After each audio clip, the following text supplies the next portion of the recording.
while tonight's result is not one that I had hoped for, I absolutely respect the decision of the Australian people and the democratic process that has delivered it. When we reflect on everything happening in the world today, we can all give thanks that here in Australia we make the big decisions peacefully and as equals, with one vote, one value. Just as the Uluru Statement from the Heart was an invitation extended with humility, grace and optimism for the future, tonight we must meet this result with the same grace and humility. And tomorrow we must seek a new way forward with the same optimism. I gave my word to the Aboriginal and Torres Strait Islander leaders and elders who had poured their hopes and aspirations into that extraordinary statement. I promised our government would seek to answer the generous and gracious call of those 440 powerful words through a voice, recognition, enshrined in the Constitution. I never imagined or indeed said that it would be easy. Very few things in public life worth doing are. Nor could I guarantee the referendum would succeed. History told us that only 8 out of 44 had done so. What I could promise was that we would go all in, that we would try, and we have. We have given Aboriginal and Torres Strait Islander people the fulfilment of their request, that we take forward an idea that had been decades in the making, and we would give the Australian people the opportunity to decide for themselves. We have kept that promise. We have given our all. We argued for this change not out of convenience, but from conviction, because that's what people deserve from their government.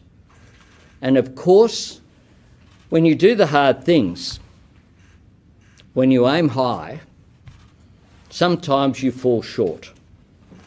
And tonight, we acknowledge, understand, and respect that we have.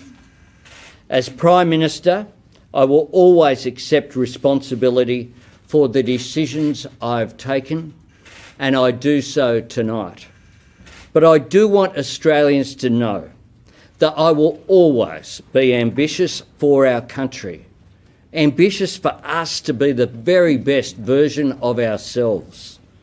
I will always be optimistic for what we can achieve together. In that spirit, just as I offered many times to cooperate with people from across the political spectrum on the next steps in the event of a yes victory, I renew that offer of cooperation tonight, because this moment of disagreement does not define us, and it will not divide us. We are not yes voters or no voters. We are all Australians, and it is as Australians together that we must take our country beyond this debate without forgetting why we had it in the first place. Because too often in the life of our nation and in the political conversation, the disadvantage confronting Aboriginal and Torres Strait Islander people has been relegated to the margins. This referendum and my government has put it right at the centre. All of us have been asked to imagine what it would be like to walk in someone else's shoes. Let us hold on to that truth, because a great nation like ours can and must do better for the first Australians. And while there has been talk in recent times about division, let us now cooperate to address the real division. The real division is one of disadvantage. The division that is the gap between Indigenous and non-Indigenous Australians in life expectancy, in educational opportunity, in rates of suicide and disease, the gap which separates Indigenous Australians from the right to make a good life for themselves. It's now up to all of us to come together and find a different way to the same reconciled destination. I'm optimistic that we can, and indeed that we must. There is a new national awareness of these questions. Let us channel that into a new sense of national purpose to find the answers. Our government will continue to seek better outcomes for Indigenous Australians and their children and the generations to come. This is not only in the interests of Indigenous Australians, it is in the interests of all Australians to build a better future for our nation. So many remarkable Indigenous Australians have put their heart and soul into this cause, not just over the past few weeks and months, but through decades, indeed lifetimes of advocacy. I have been honoured and humbled to stand by you and witness your extraordinary courage and grace, your great love for our country, and your deep faith in our people. None less than my friend standing with me here tonight. You continue to inspire me and make me prouder than ever to be Australian. I have never been as proud to be Australian as when I sat in the red dirt at Uluru with those wonderful women. I have made lifetime friends, and for that I am grateful. Constitutional change may not have happened tonight, but change has happened in our great nation. Respect and recognition is given at events. The fullness of our history has begun to be told. Maintain your hope and know that you are loved.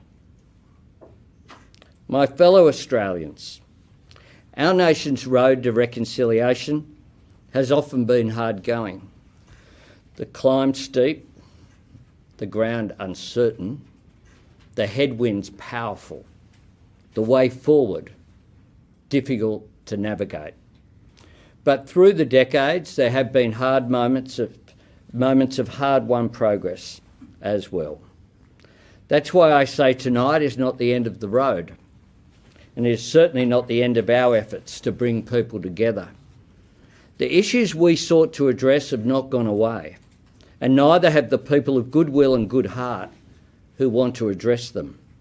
And address them we will, with hope in our heart, with faith in each other, with kindness towards each other, walking together in a spirit of unity and healing, walking together for a better future for the first Australians whose generosity of spirit and resilience intensifies the privilege that all Australians have of sharing this continent with the oldest continuous culture on earth. The historic fact that Australia's story is 65,000 years old remains a source of national pride and remains a fact. From tomorrow, we will continue to write the next chapter in that great Australian story, and we will write it together, and reconciliation must be a part of that chapter.